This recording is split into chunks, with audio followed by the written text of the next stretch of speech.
Aujourd'hui, nous commençons donc cette neuvaine de préparation à la fête de Notre-Dame du Mont-Carmel. Et nous avons commencé par dire « Vierge Marie, toi en qui repose la parole. En la Vierge Marie se trouvent en vérité toutes les paroles de Dieu. Quand la Vierge Marie parle, elle dit ce que Dieu dit. Quand la Vierge Marie agit, elle agit selon le désir et la volonté de Dieu. Elle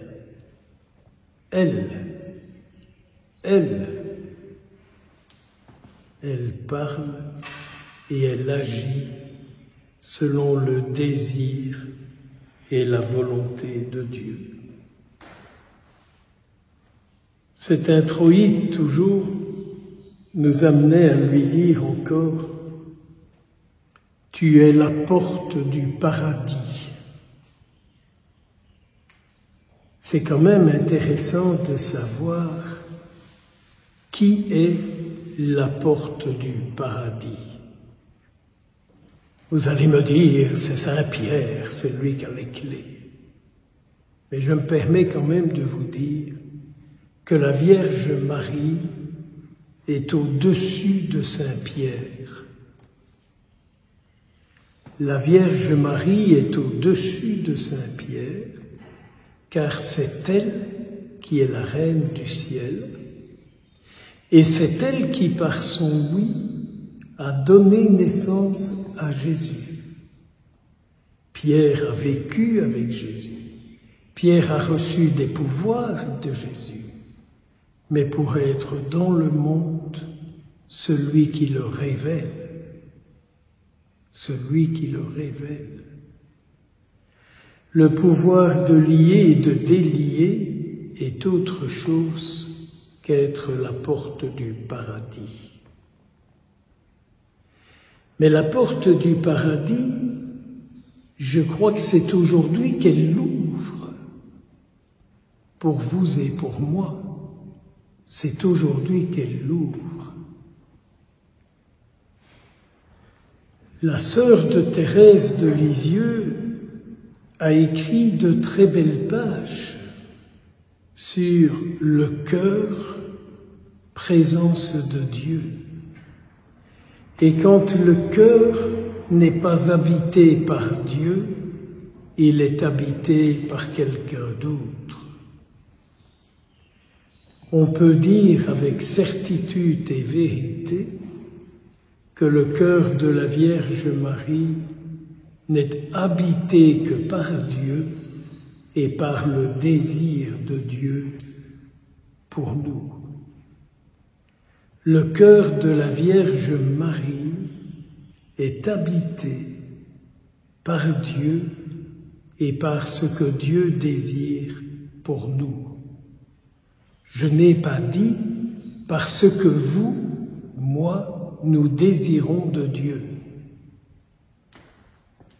Il ne faut pas se tromper dans les mots et toujours tout ramener à nos propres souhaits. C'est bien pour cela que toujours ce même introïte de cette Eucharistie nous faisait dire à la Sainte Vierge « Tu donnes Dieu au monde ». Car le désir de Dieu, c'est bien de se donner au monde, de se faire connaître du monde et de permettre au monde de le rencontrer. Tu nous ouvres le ciel. Qu'est-ce que vous cherchez? Des petites satisfactions terrestres? Ou vous cherchez dès maintenant de vivre du ciel, de vivre par le ciel, de vivre pour le ciel? Pour qui vivez-vous? Pour votre portefeuille? Pour votre gloire? Pour votre réalisation personnelle? Pour votre esthétique? Pour qui, pourquoi vivez-vous? Pour le ciel? Du ciel par lui? C'est peut-être le moment, en ce début de neuvaine, de bien le dire. Que l'amour du Christ s'ouvre pour nous, avons-nous dit dans l'oraison d'entrée de cette Eucharistie. Que l'amour du Christ s'ouvre pour nous, avons-nous dit au début de cette Eucharistie. Et le verset de l'Alléluia, c'est notre Seigneur Jésus qui nous parlait une fois de plus et qui disait « Mes brebis, elles écoutent ma voix, je les connais et elles me suivent. » Regardons ce que cela veut dire pour nous d'écouter la voix du Christ. Pour moi, qu'est-ce que c'est que d'écouter Jésus qui parle? Qu'est-ce que c'est que d'écouter Jésus qui parle?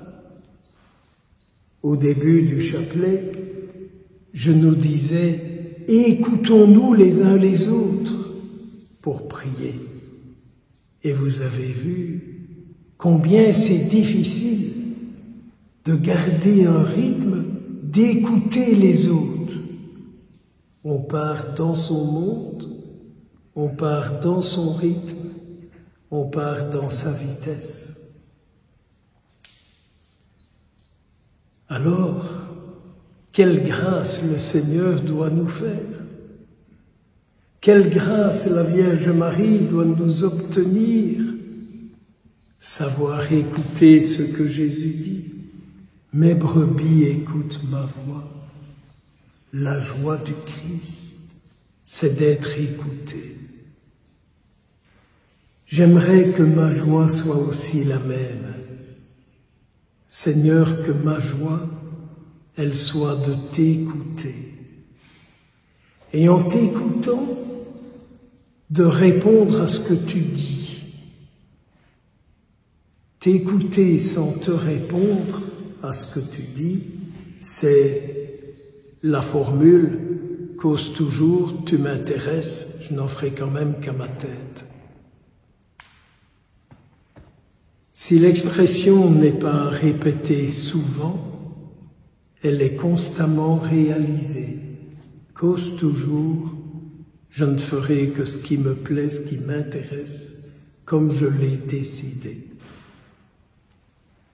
Mes brebis écoutent ma voix et elles me suivent. Oui, mais te suivre comme ça, Seigneur, non, j'aime mieux te suivre en départ de, mais t'écouter, toi, ça c'est autre chose. Elles me connaissent, elles me suivent. Il était question de prendre le deuil quand l'époux disparaît. Si le Christ est l'époux de nos âmes, comment allons-nous prendre le deuil pendant 9 jours pour que ce soit une communion avec le ciel, pour que Jésus redevienne l'époux de mon âme, l'époux de l'âme de tous ceux que nous confions durant ces 9 jours?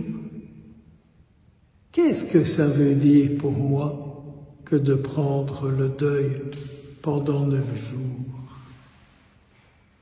Qu'est-ce que cela veut dire? Changer la couleur de mes fringues? Ou est-ce tout autre chose?